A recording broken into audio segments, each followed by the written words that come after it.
saya Nasya Hairani Ulya. Saya akan menjelaskan GSI, HSI, dan OSG. Kematangan gonad suatu ikan dapat diamati secara makroskopis dan mikroskopis. Makroskopis contohnya adalah dengan mengamati rongga perut ikan, sedangkan untuk mikroskopis yaitu dengan mengamati histologi gonad.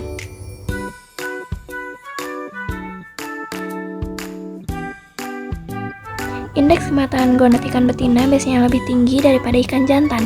Ikan betina biasanya mampu melepaskan telur 10-25% dari bobot tubuhnya.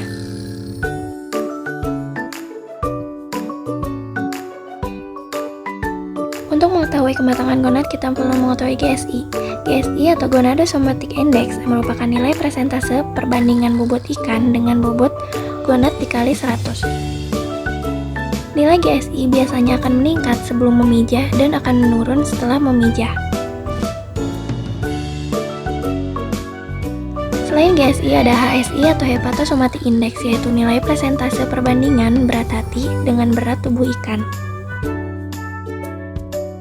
Nilai HSI biasanya menurun saat gonad mulai matang, karena biasanya terdapat proses vitelogenesis. Nilai GSI biasanya berbanding terbalik dengan HSI. Jika GSI tinggi, maka HSI menurun.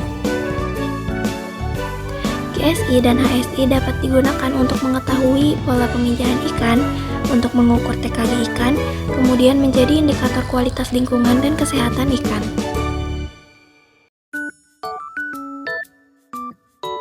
GSI dan HSI dipengaruhi oleh beberapa faktor, yaitu lingkungan, nutrisi pakan, juga status individu. Pengamatan kematangan gonad dapat dilakukan dengan USG atau ultrasonografi. USG merupakan alat yang dapat memvisualisasikan organ pada ikan. USG dapat digunakan untuk mengetahui kelamin, TKG, dan penyakit pada ikan.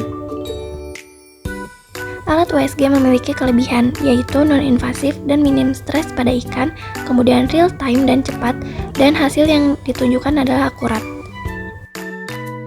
Namun, USG memiliki kelemahan, yaitu biaya peralatan mahal, memerlukan keahlian interpretasi, terbatas untuk beberapa jenis spesies, sulit untuk ikan kecil, dan gangguan faktor eksternal yang sering terjadi. Pada awal praktikum, kami melakukan pengamatan dengan USG pada ikan nila dan ikan lele untuk menduga kelamin serta TKG ikan tersebut.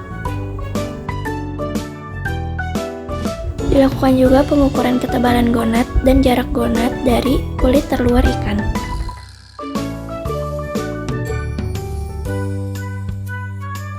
Ikan akan ditimbang pada timbangan untuk mengetahui nilai GSI dan HSI-nya.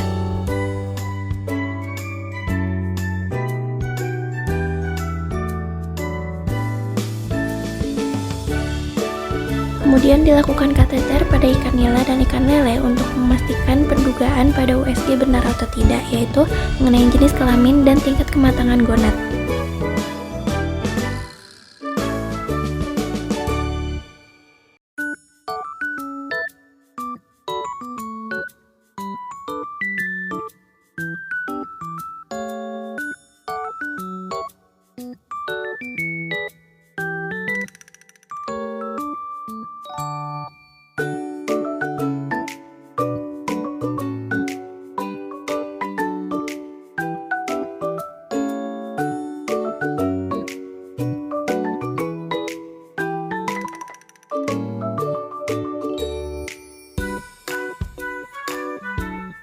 Ikan nila dan ikan lele dibedah untuk diambil gonadnya, kemudian gonadnya akan ditimbang untuk mengetahui bobot dari gonad tersebut.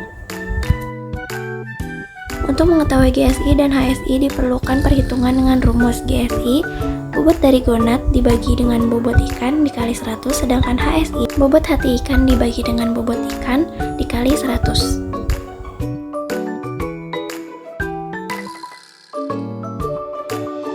Pada percobaan yang dilakukan, diketahui GSI nila 2,28%, kemudian GSI lele 9,97%, HSI nila 0,23%, dan HSI lele 0,2%.